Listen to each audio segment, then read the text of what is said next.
I don't, yes, there she is. Yeah. Let's see. Why isn't she joining? Hello! I just talked Hey. about you. I Oh have some few God. people. Hopefully not horrible things behind my back. Yes, of course I did. So, so the first thing I told them was that this is Nirupa.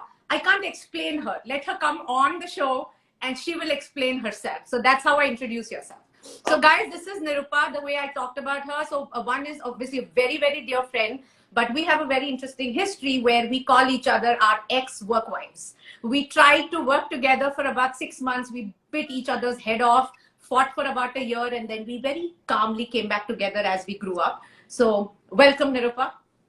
Thank you for having me back, my ex-work wife. Yes.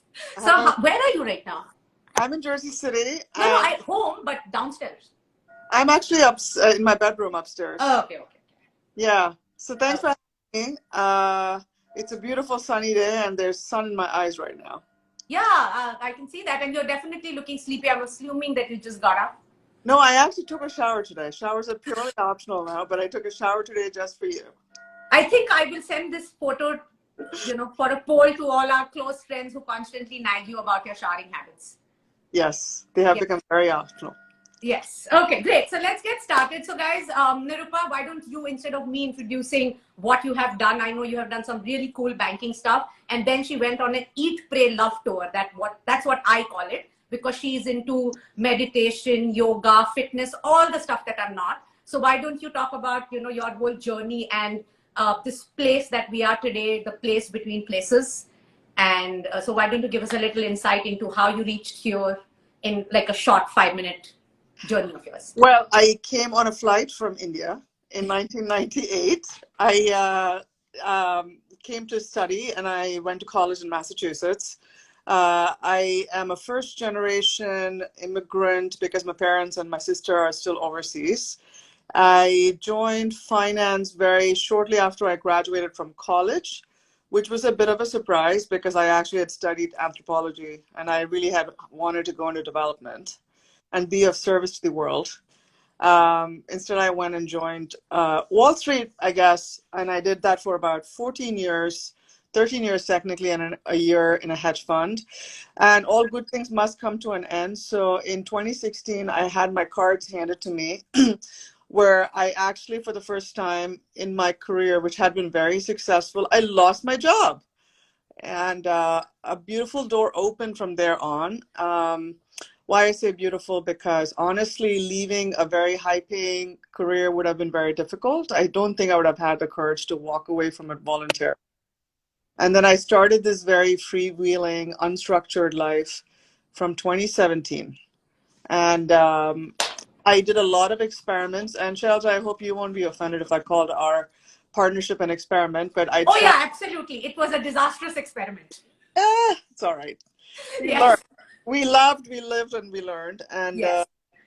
so I did that with you for 6 months, digital storytelling, which I knew nothing about, except for always a very lifelong, I guess, like not lifelong, always with this kind of respect and a sense of wonder for technology and what it can do for us if used well and harnessed well. Around that same time, I started these things called salons after we parted. The salons are basically inspired by the French Enlightenment salons, where women during the French Enlightenment period did not have access to university. They didn't go to college. So you would have these very accomplished women that were obviously of means that would open their living rooms. And their way of education was through philosophy and arts, and the arts and the letters. So this movement was called the Republic of Letters. And so this somewhere vaguely came out of nowhere, and it inspired me to just kind of try out a few salons. So I do these as these conversational listening retreats. Before the pandemic, we would meet in living rooms like they did. And they were extremely intimate, right? Like they were so intimate that even recording them, you didn't, because people I would still get topic over. don't. Yeah. So that's important to tell the audience that, in today's day and age, when everybody wants to talk about their inner feelings to the world, there are a lot of people who want to be part of these salons but not get recorded. So it's almost like a personalized group therapy sessions. It is. It's like a speakeasy meets a supper club meets a group therapy session, as you said. They're intentionally kept private and hidden so people can show up and be free to just be themselves. We also structure them in such a way where they use the inspiration of the arts or some kind of creative format. Pre-pandemic, we actually would have beautiful performances, like 30-minute like theater, like in a living room, or dance or music. Now, post-pandemic, we've made them 90-minute sessions. We don't have the live performance element, but we actually do Okay. a very deep experiential workshop. Okay. Um, Everyone gets a chance to participate. So the salons are also, as you just said, we live in a world of talking heads, right? We're constantly listening to other people be experts. We create the salons in a way where we are the experts. We are the experts for our lives and our histories. We own it. It's our story to own. So what's the purpose? Like, what do you get out of it? How, like, when you have these 20 people, I remember one of them, I was part of long time ago, and I was part of that conversation, but over a period of 2 years, how have you changed, and what exactly is a follow through? Like, is there a call to action after these salons, or is it just something that people just come together and they find their own answers and then move on? You know, it's really interesting, Shelja. My hope is that we will migrate this into some kind of small micro behavior changes. We haven't gotten to doing that yet in some kind of a formulaic fashion. So for now, these are very ephemeral 90-minute, deeply reflective experiences where people end up uncovering something about themselves during that 90-minute period. We share, and then they go out and they do their thing. So can you give us an example of somebody where, like, maybe you can talk about somebody who came in and did some artwork that you could go and see it? Like, is there some sort of a journey that you follow through and you could discuss some actual progress rather than in some tangible form? Could you give an example? Yeah, my friend Erica is on the. She's actually put it in a comment. She recently attended a salon, and I don't know if there's a way for her to join us. She can actually give you a live example. Erica, if you want to request to join, I would love for you to talk about.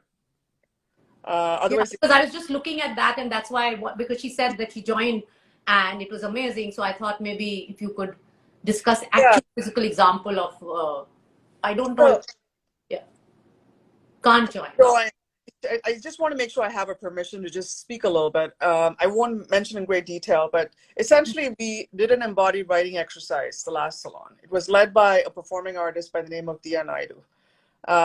And Dia made us connect with the 5 elements, actually 4 elements. We did earth, we did water, we did wind, we did fire. And she did that through a bunch of movement, which was free movement. And then she had us connect with certain kind of objects, okay, that we had to bring them as tokens for these elements. And then she led us through a series of very meditative free writing, and she was toning, which she was singing all along as we were doing these exercises. And towards the end, it became like a full-blown writing exercise. And I think Erica has given me permission to share. So I think the exercise was on memory and to talk. And I think one of the free prompts is grandmothers. Okay. And a lot of us have been able to write about grandmothers. But Erica, I think what came out for her as far as a grandmother completely like surprised her, because she tapped into a closet, a deeply hidden closet of her memory, which she didn't even think that existed in terms of what it evoked. It evoked a great sense of loss and a yearning, but also a great sense of a magical place that she didn't know existed, like that connection with a grandmother that she hadn't even known when she was, I think, through her lifetime, right, through her life. So that's an example of something that has really moved someone. Each one of these, honestly, we start somewhere with no like promises of where we'll end up, but we always start at point A, and each one of us is like ends the journey in like such magnificent different ways. And like any creative exercise, especially one without any pressure, there's nothing like there's a good poem or something. I mean, like we're not looking to create masterpieces. Instead, we're like looking for moments of truth that come out. What they end up being then, I think, is springing points of revelations that people then carry home with them as like a very deep memento in some cases, about family history, about like And unfortunately, you did a bunch of those and then the pandemic hit. So I'm assuming that this format, like when, as in when we are in a place where people can again start meeting, how aggressive is, given what has happened over the last 2 years, I think this whole format is more relevant than ever for people to come together and be able to figure out how to deal with different kind of loss. Because I think today this is probably the only time in our lifetime when all 6 billion of us are experiencing the same sort of emotion in some form or the other because of the pandemic. So do you think that when we start getting more and more comfortable with meeting each other, you see this kind of a setting becoming very rapid because the mental health issue is going to explode in the next 5 years? Yeah, we already, I think that the pandemic has just brought forth this heightened sense of alienation.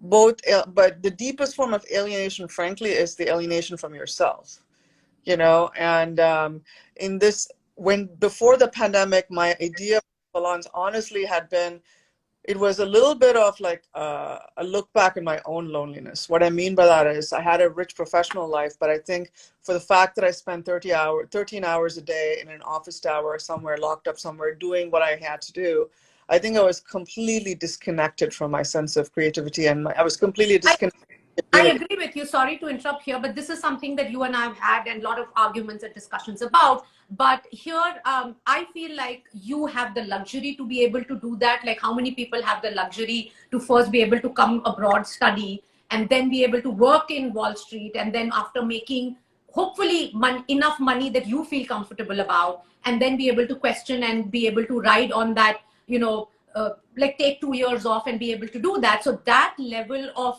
freedom, I think, is something that not too many of our, like, or not too many people around us have. And that is one thing I remember you and I talking about, that being in this city and around here, the kind of opportunity, people don't judge here. If you just take 2 years off and you want to explore yourself, you have the luxury. How do you compare this scenario to being in India? Because you keep traveling to India and you see the kind of disparity that exists there as well. But it's a lot more stark when you get out of your house in India. How do you kind of compare your situation to what you see around, and how have you used that to help on your last 2 years journey of trying to find that new place of what you want to do and how you want to give back? Because you do a lot of stuff for the community, which we'll talk about. So how did you travel from that to here, and what were the 3-4 big takeaways for you? Well, I first come from a lower middle class family. I didn't pay a full tuition to come to college here. My father had about $1,000 to part, which was a lot of Mm-hmm. money for him. Everything else was full financial scholarship. Okay. Giving And back this is which year? Because it's important for people from India who are joining to find out that it's a very easy. Yeah, it's very easy today to say that, okay, you are in the 1%er, but they forget that 20 years, what was the beginning years? They always forget that. They always talk about successful people being very rich and being banking people, but not understanding each and every person's journey. So I think it's important to talk about this lower middle class scholarship, how you got it, It where. was a full ride. I mean, I went to an all women's college called Smith College. I was a full scholarship. I mean, our lives are all like pinball machines, right? It depends on, once the ball hits a certain route, it takes a certain route. Because I went to Smith, I got the opportunity to interview. I was actually given my first job by a woman that graduated from Smith. She was a Smith College alum now. But they were also a series of choices. I mean, much of what has happened, my journey has only been made possible because of other people, okay? At the end of the day, you show up and you do the hard work. But yeah, the extraordinary thing that we call luck is also a combination of circumstances and other people's generosity, including my parents and including the college. So the first giving back started there. I mean, I give back to Smith every year, and probably after I die, most of my money will go to Smith, probably, because I want it to change the lives of other women like the way it changed mine. The second thing is, my internship for Wall Street was only made possible because of a program called Sponsors for Educational Opportunity that specifically recruits minorities that were, at that time, minorities were African American, Asian, Latino. Nothing has changed much. It hasn't, but I think Indians may no longer be considered a minority in this program. I'm not entirely sure. I don't want to be accurate, but SEO was also based on giving back Okay. and paying it forward. So I haven't been giving back to SEO every year as I should, but I have been serving the community and in every way I can. Yes, it's a life of privilege, but it was also a life where I had to make a lot of hard choices. And I was very fortunate to have entered a high paying career. And it also gave me the choice to step away from the treadmill in 14 years. But from here on, it's really for me to have to remake a new footprint. You know, I'm not living a fancy New York lifestyle of like eating out every day and doing all these things, but my life is richer in other ways because I've freed my time and my headspace to be more connected to the everyday. You know, like I'm more involved in my family's stories, I'm more involved in my friends' lives than I've been. And I do the salons. My partner Sybil and I don't get paid for doing these salons. We pay our artists and we donate the money to nonprofits. And as I also mentioned, a majority of what I think the wealth that I create is going to go towards charity. Okay. But it's also for me a very it was a story of reframing intergenerational poverty because my father, when he grew up, he, his mother could barely put 3 meals on the table. There were 8 children, right? I've also seen the loss of a lot of wealth in my family too. So in the salons, one of the things you asked me if we do specifically anything on the curriculum, but the 3 legs of the stool, the curriculum that we're trying to build, one of them is financial acuity and being comfortable with money and embracing it as a creative force and not as an evil force. I completely am on the other side of this whole capitalist rhetoric. I don't blame money for anything. Capitalism is its own flawed system, but money as such is an incredibly creative force if harnessed well. So this is absolutely enlightening because to understand, because Nirupa, the reason why I brought this whole thing up and we've had a lot of conversations about it, because the first impression when you meet somebody is like, oh, 15 years, Wall Street, 1%er, you are this. But then the journey, you forget what all has taken. And 20 years is a very long time to change your life. Like some people get lucky, some people have to try harder, but the hard work is everywhere. So I definitely want to jump from here to this term that you introduced me to, place between places, right? And while there is a physical place we will talk about, before we talk about things getting back to normal and you actually promoting this local place that is in your area that you want to talk about, when the pandemic hit and the government gave the money out, the chaos that happened, you had, like, you actually took out time and, like, pulled up your socks and started doing some micro work with your community, helping people understand. Could you just talk about how this is a great example of how local people got together and helped others who didn't understand financial literacy, like when it came down to the money that was given to the business owners and artists in Jersey, right? Yeah, so I started a community chat room in Jersey City for around the height of the pandemic, around in March, we call it COPE. COPE actually comes from my friend Andrea Jacob in India. The name comes from her. It's not my credit. But we got together as a community, and during a time of a great amount of misinformation and confusion, I think there was a bunch of about 30 to 40 people in the chat room that really ended up sharing information where there was a lot of opacity around information sharing that was going on how to apply for an SBA grant, how to apply for the federal, the federal loan programs, etc. And we literally were just a source of information sharing at a time, and it was a time of a lot of fear and a lot of confusion. The chat room is, not as active as it was like a couple of years ago, but I think there's some really beautiful things that came out of the chat room, that people that would not have applied for a grant or a loan did not have the same kind of resources, like having access to a good accountant, things like that. I think it really made like a $5,000 loan possible to a small business owner who would have otherwise gone under. And one of the unsaid things about this economic recession is that we talk a lot about consumer spending and such, but the engine of this country is pretty much run by small businesses. And small businesses were getting, as we know, decimated left and right. And the first tranche of loans that came out pretty much inevitably went to large businesses, like, big hotels and restaurants and things like that. So in a way, the little micro satisfaction of seeing local business owners in Jersey City survive and make it through the pandemic was very uplifting.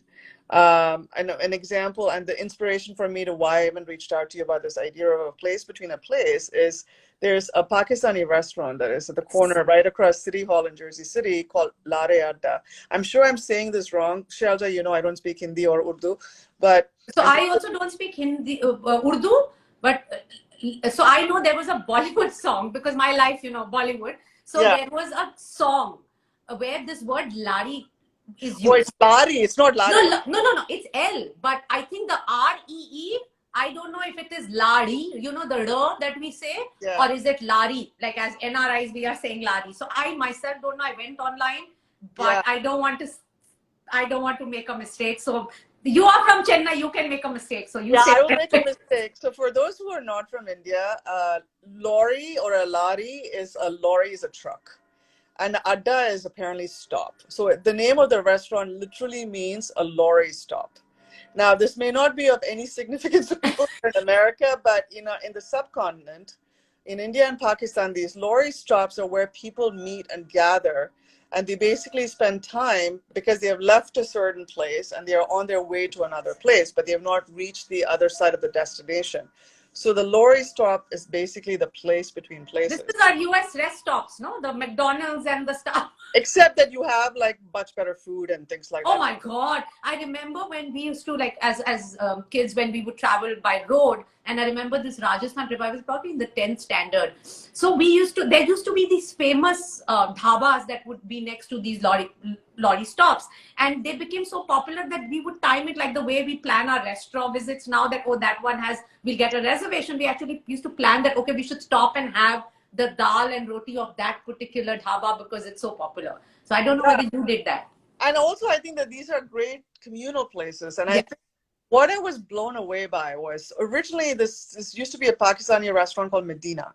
Okay. And nothing about Medina, but I never used to go there. And so Lariata, these new owners have actually redone the face of this place, and they actually have a beautiful website. And I went on that website when I was waiting there for my samosas, and it said it's the place between places. And I was like, how poetic and beautiful this is. Yes, And yes. Where is it? it's small. It's right across City Hall on Grove Street in Jersey City. Oh, okay. So Yeah, next sleepover, we are going there instead of Sarvana Bhavan. yeah, exactly. So like and why it got me thinking about the place between places, which is that I place between places. You asked me about people have this impression of people that worked in finance and this and that. The fact of the matter is my finance life is like so far away from my imagination at this point. I'm not even around a lot of finance people. I mean, that's the nature of the beast. I'm in touch with some really close friends that are still like they'll always be friends for life, including your partner, right? But the thing about it is like I am in an in-between place. I left something with a great amount of clarity, but I haven't landed. Like my feet still feel like they're in midair. And what I mean by that is that we live in an economy where your self-worth is defined by how much you earn every year and how much you make and what is your job title and what is your office address. And, you know, there's a lot of things that get attached to your identity that I don't have.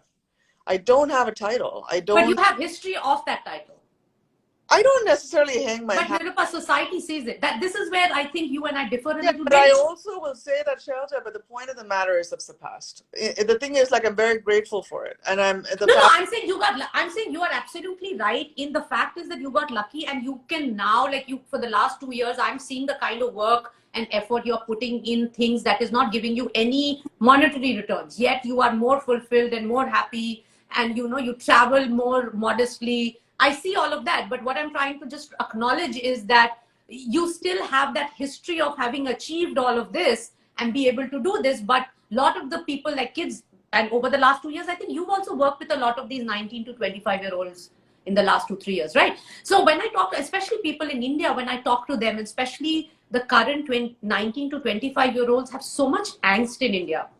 And when they talk to me, they're constantly talking about, like, how did you land up reaching US and how did you land up working? I said, don't look at me as an example. You will not get anywhere in life because it's not a organized process. Like you study this, you study that, then you do this, you do that. It's a very, very, as in Hindi, we have this word called jugadu. You understand what jugadu word is?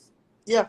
Yeah. So it's a jugadu way that I have managed to come here. But your way, or what Kay has done, or what other friends of ours who are from the finance. Follow the formula. Yeah. There is certain formula that they can follow. But I just feel like over the last 5 years, because of the whole DIY culture, the way the tech industry has blown up, the way the influencer market has grown up, there is no set rule anymore. Apart from the conventional thing that is still there for the Ivy Leaguers and the IITs and the IIMs, and that's a very different kind of a world out there. But for the bottom 30 to 40% of the academic people, I am very keen to figure out a creator economy driven educational system or some sort of a formula for them to not look at the thousands of years of education where you have to memorize everything. Because even today, if you go to India or even here for that matter, there is still a lot of conventional education system that you have to follow.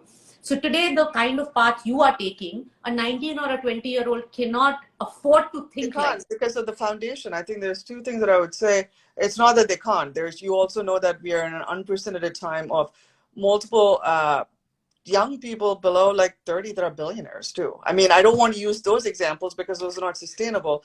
The fact of the matter is there's a few things that we need to get right, which is your foundation, which is whatever that foundation. Education is very much up for interpretation on what makes education. Something highly vocational, for instance, I was talking to the guy that sold me my secondhand car. You could make $150,000 as a car technician. Okay.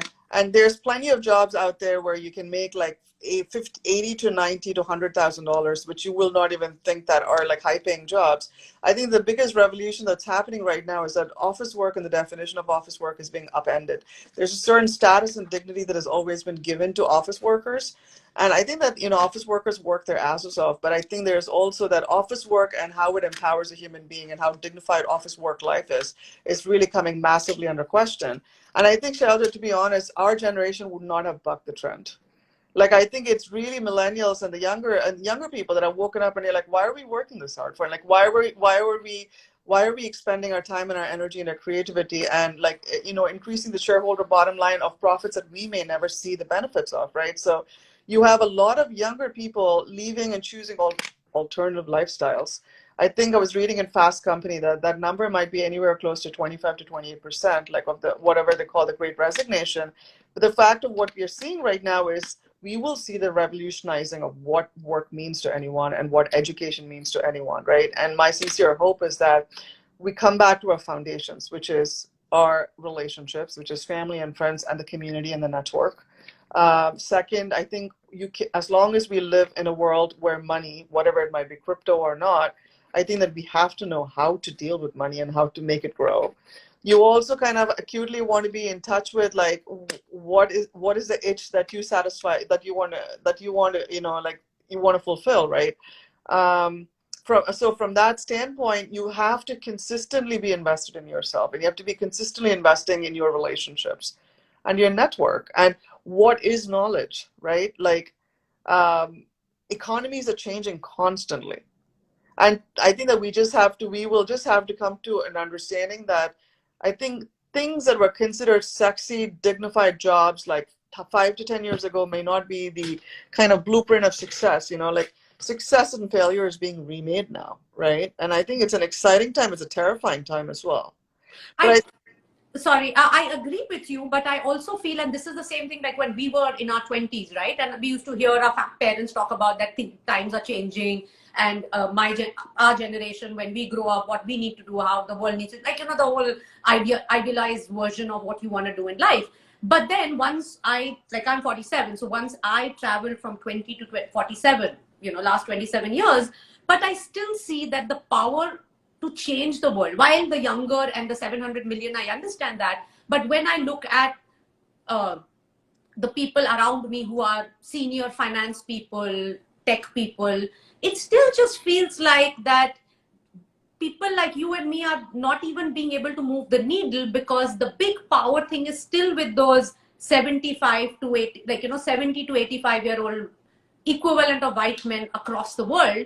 And that slow change is not going to function anymore in the next 5 years at least. There needs to be some level of tectonic shift given, the kind of numbers you read, the poverty numbers you read, the explosion. Like I was reading 2 articles. So there's this one couple friend of ours, we constantly argue over kids, right? Should you have kids? Should you not have kids? And you get into arguments. So here is this one article where they're saying, oh, the world needs people and you need to keep producing babies, otherwise the world will explode.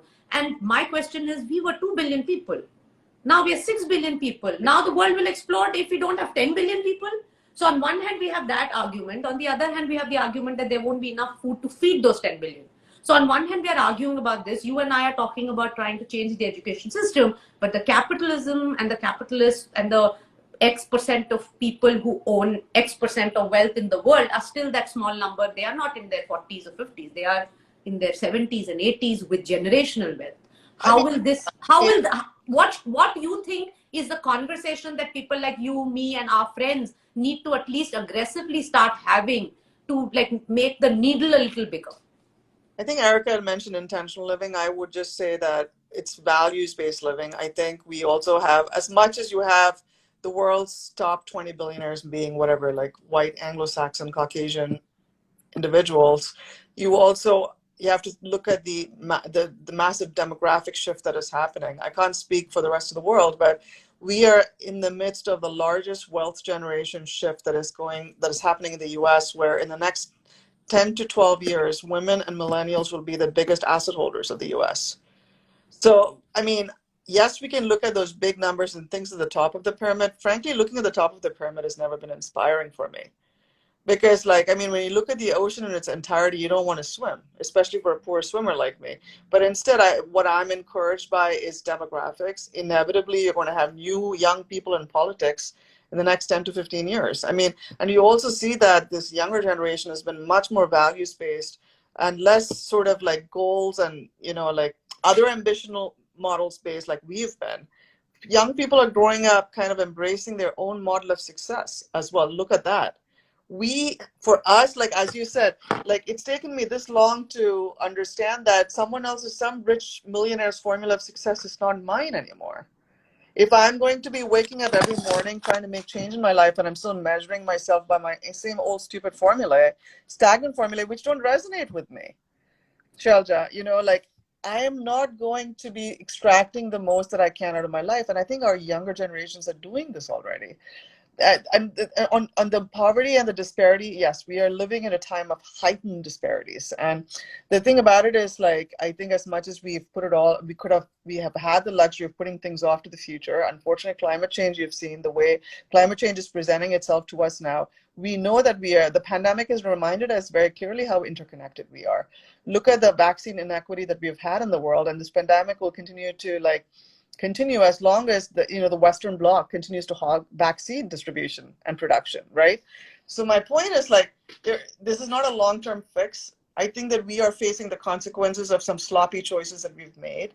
But the fact of the matter is, I'm an optimist. I'm also inspired by the fact that there is a new generation of people, and many of these might still be a minority, that are choosing to move away from very extractive, one-way extraction values of capitalism. I'm a capitalist, by the way, but I would like to think of myself as a multi-stakeholder capitalist.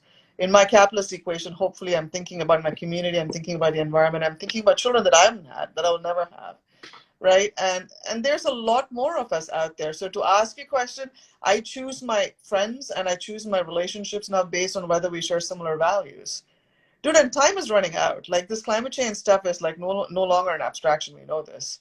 Yeah, I know, but the sad part is that even today, like, if let's say people who we all know, like if you and I gather and we are probably in a room with a couple of hundred people, I am sure that by the time like we start the conversation about the climate, by the time the evening finishes, there are so many different problems that everybody gets. Like, we've seen this in so many of these marches we've gone to in the parks, where it starts with one, but by the time 2 hours are gone, you have these 20 individual small groups and the impact has gone.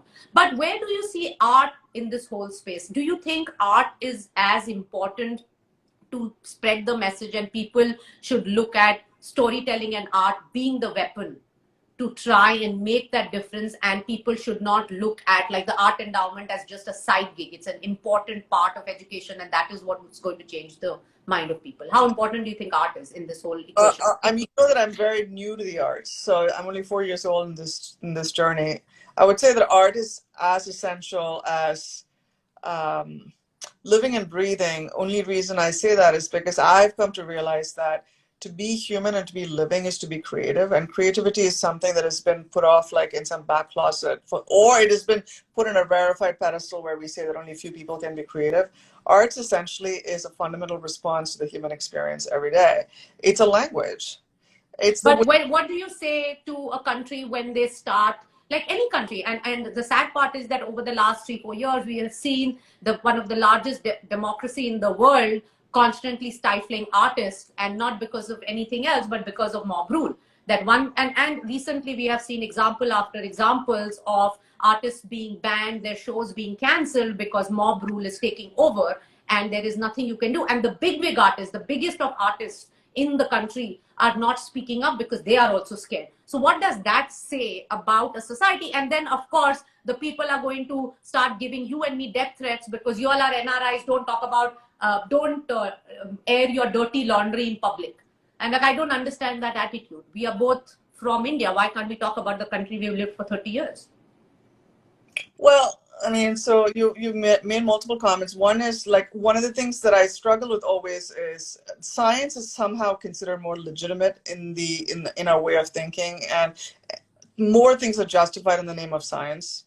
And unfortunately, anything non-science is kind of, it falls into this kind of other and not so essential bucket. In fact, and arts unfortunately suffers from this not so essential bucket. I think as we go into this heightened sense of alienation and polarization and isolation, I think that you will find that more people are coming closer and wanting to be more connected humanistically, and the arts essentially is one of the most fundamental ways in which we kind of pivot. There's a massive lack of funding. We all know this. I mean, we're stating the obvious here. It existed before the pandemic, and it's probably gotten worse. And also there's a huge caste system also within artists. Like, you have very well-established artists, and then you have emerging and independent artists. I don't necessarily, the censorship that you're seeing is not necessarily just the arts, though, Shalja. Look at journalism. I mean, look at science. Yeah. Our ex-president, I mean, had certain parts of the essential parts of the departments of health within the US shut down. So I don't necessarily know that it's censorship of just the arts alone. But I think artists like scientists have had the most amount of balls in being able to speak out the truth. And to that, I must say that I will say that the more I've interacted with artists, the more I am blown away by people who don't literally know how they're going to pay their bills next month, and yet they're able to show up every day with such integrity and force of truth in their everyday living. And in that sense, I think that artists have been even more inspiring than like technocrats and like financiers for me, because they pinpoint to me a way in which we can all actually live. While it may financial, like someone that has made billions of dollars, like, you know, through technology or finance, that life is not that, like, it's not that close. It's an abstraction for me, but we can all live like an artist, though. We can all show up to the day with a great amount of commitment and truth. I will just say that no amount of support that you can give local artists is too small. We support independent artists through our salons. We support those that don't have commercial platforms, and we pay a very modest $250 honorarium for every salon. But that $250, I promise you, has gone forward in some way. More than anything else, artists, what I love about them is that it's not the financial currency. It's that they come alive when they see a community respond to their work and how they kind of activate. They're catalysts. Artists are catalysts, right? Like, so I would say that no amount of support and giving, financial or non-financial, is too small. So what is the one thing, like now that we are towards the end of wrapping up, one of the things I definitely want you to talk about, and to the people who've logged in and the others who are going to watch this video later, that if people around who are watching this want to even get started, that okay, if they get inspired by what you're saying and they want to start a small group, a salon kind of a thing, is there some sort of a template, reference? Is there anything that they could follow to say, okay, how do I get it? Because they can do a salon for right now, even on a Zoom. It's more about the content and the structure. So how would one go about it? Right now I'm doing a program called The Artist's Way. It's an amazing book, which I sat on my bookshelf for like 10 years and I never touched it. It was given to me by a friend who I'm not in touch with anymore from finance, actually. The Artist's Way is a very good example of a 12-week program that you can do, which is self-guided. It's a book with exercises. It has very clear instructions. It is a lot. Can you just type it? Type the book here. Yeah, so that people can type the book, and also type Lari Adda so that people who want to check it out, who are from New York, New Jersey, can check it out. So type both of them. The Artist's Way by Julia Cameron. And again, this is basically, she talks about how we are all artists fundamentally. we're all creatives. And so she really is just talking about like re-sparking the creative juice that exists within each one of us.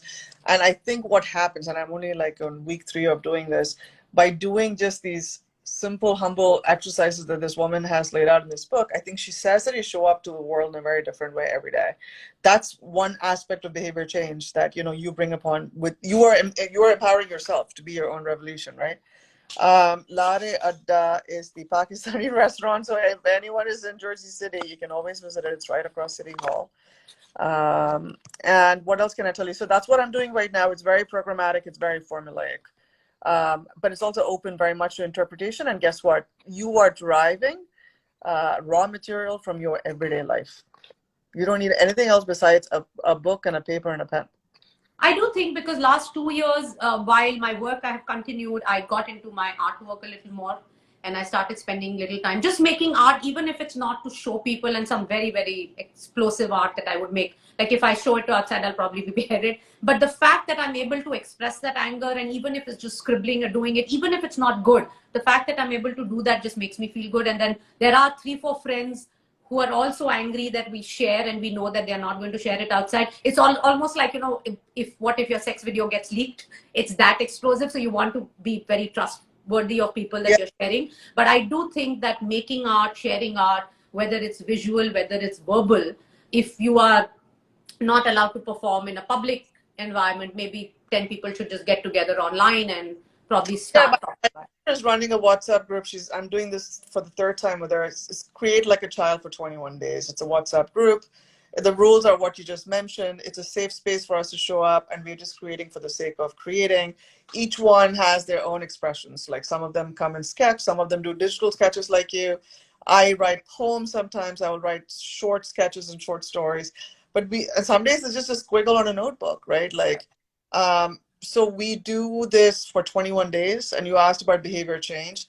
Something has shifted for me from the first time I did Create Your Child, like for 21 days. I was dreading it because I still brought this sense of performance and performativeness, and it has to be good and this and that. And the icicle has thawed. This time around, I actually don't even know what I will produce for the group tomorrow, but there's a great sense of faith that you will show up and something will come out of you. And the beauty of it is to what you just said about the community. And they're on like Cambodia and like Asian time zones. So by the time I wake up, I see all these beautiful things from my friends.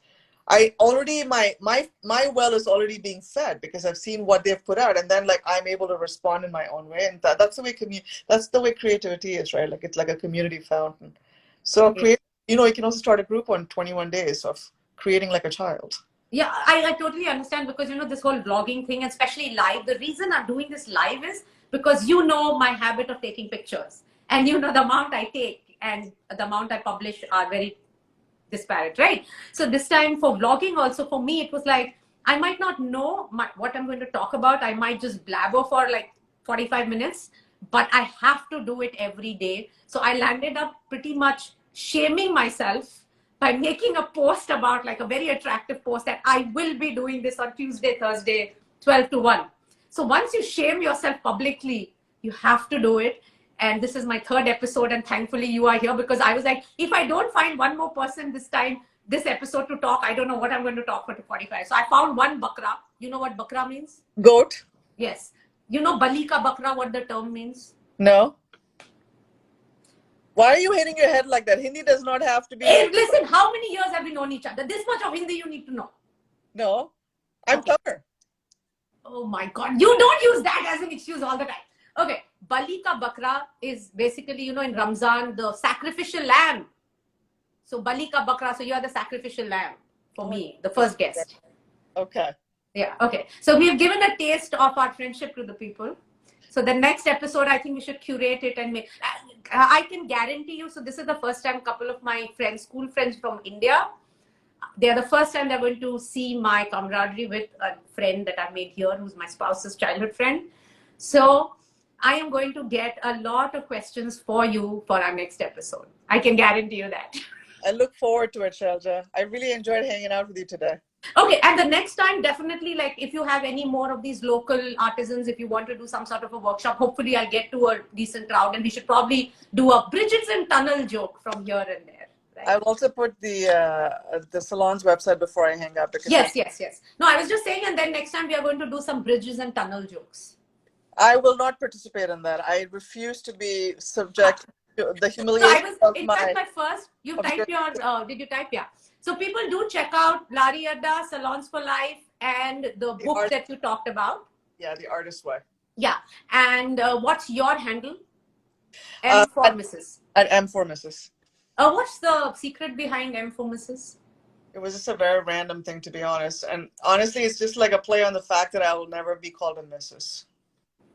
Ah. Yeah. And before going, you have to greet my viewers in Hindi and then go. Namaste, bhaiya ben. I can speak in Tamil. And what can I say in Tamil? Vanakkam is. No, Vanakkam is fine. Okay, next time you'll start with Vanakkam and I'll say Namaste. You say Vanakkam, okay? Okay, done. Okay. This is so lame that we at this age we are talking about Vanakkam and Namaste. We should have gone beyond that. Like, some real poetry level shit we should have gone in 18 years. And we are talking Vanakkam and Namaste. Shame on us. I'll dust off my lines for the next one, okay? Okay, done. All right. Lovely talking to you. Thank you. Bye. Bye. I'll continue for a couple of minutes and then see you soon. Bye. So guys, that was Nirupa, and she is one of my rock star friends. And over the last, 2008 we met, and some 13 years, you have no idea the number of times we have fought, banged our door at each other. And yet 2 hours later, like, oh, by the way, this discussion that we were having. So, there are these friends where you use the word intellectual masturbation. So she is one of those where we get into it and we go on and on arguing about trying to solve some problem that we are not even going to get close to even being able to understand the problem very well. But the fact that she kind of always wants to solve the world's problems really motivates me. So you always need a friend like that in your life, like, the social chanda wala. And the fact that she has so much of financial experience as well as the experience of giving back. I am hoping to probably shadow some of her work and learn from her and be able to report to you in a few weeks. And hope this episode was a little different from my last one. I had a whole range of things that I wanted to do, but I'll keep it for next week. So next week, I am going to definitely do something, not next week, this Thursday, I am going to be launching an NFT of this. So the fact is that this movie, 1983 movie, is releasing Christmas, and a movie based on event 1983 for the non-Indian friends, the 1983 Cricket World Cup, which not only changed the course of the game of that cup, but it changed the history of the country. Like, how can a country's history or the future get changed because of a game? So this movie, I would definitely invite all my non-Desi friends to look at it and talk about it. They had launched some merchandising, no comments there. But from a fan merch perspective, 3D printed, mold, porcelain, I have a couple of artists who are working on it. They'll take some time, but we are testing it out. Hopefully I'll have something to show by end of this month or first week of January. But on Thursday, definitely, we are almost done. I will be launching this on OpenSea. So please do join in on Thursday and let me know what you think of it. And I will be uploading some quirky videos between today and tomorrow. So check that out. And another thing on Thursday I'm going to talk about is And Just Like That, the sequel to Sex and the City. Now, anyone who's thinking which of the 4 girls I was or am, none of them. The one character that I thought like thoda sa, there is some similarity, was killed off in the first episode. So yeah, but the whole issue with Peloton, 11% stocks falling, and then suddenly him coming to do the ad. I have worked in the entertainment industry and I have seen how the brands, representative of the brands and the lawyers chase the production people to make sure that the brand is not shown in a bad light. At least I have worked very closely in India and I've seen that it's not possible to like kill a character and not have, and the brand not knowing about it. I just have a little tough time wrapping that around my head. So there is something that we are working on, some interesting art piece there as well. So these are the two things I'm promising. I'm shaming myself into completing before Thursday. So I'll definitely show that on Thursday. Let us know about this episode. If you have questions for Nirupa, she's a friend but very busy, and if you have some really good questions, you have more questions about her salons, or you want to host something and you would like some sort of a workshop, if there is enough demand, then she's the kind of person who will make time. So thank you all one more time for joining, and especially Nirupa's friend, I have to give a major shout out to Erica. Thank you so much for letting Nirupa share your experience with us. And we will definitely forward you all the feedback that I get from people. Thank you again, and have a great day. Hope to see you on Thursday. Bye.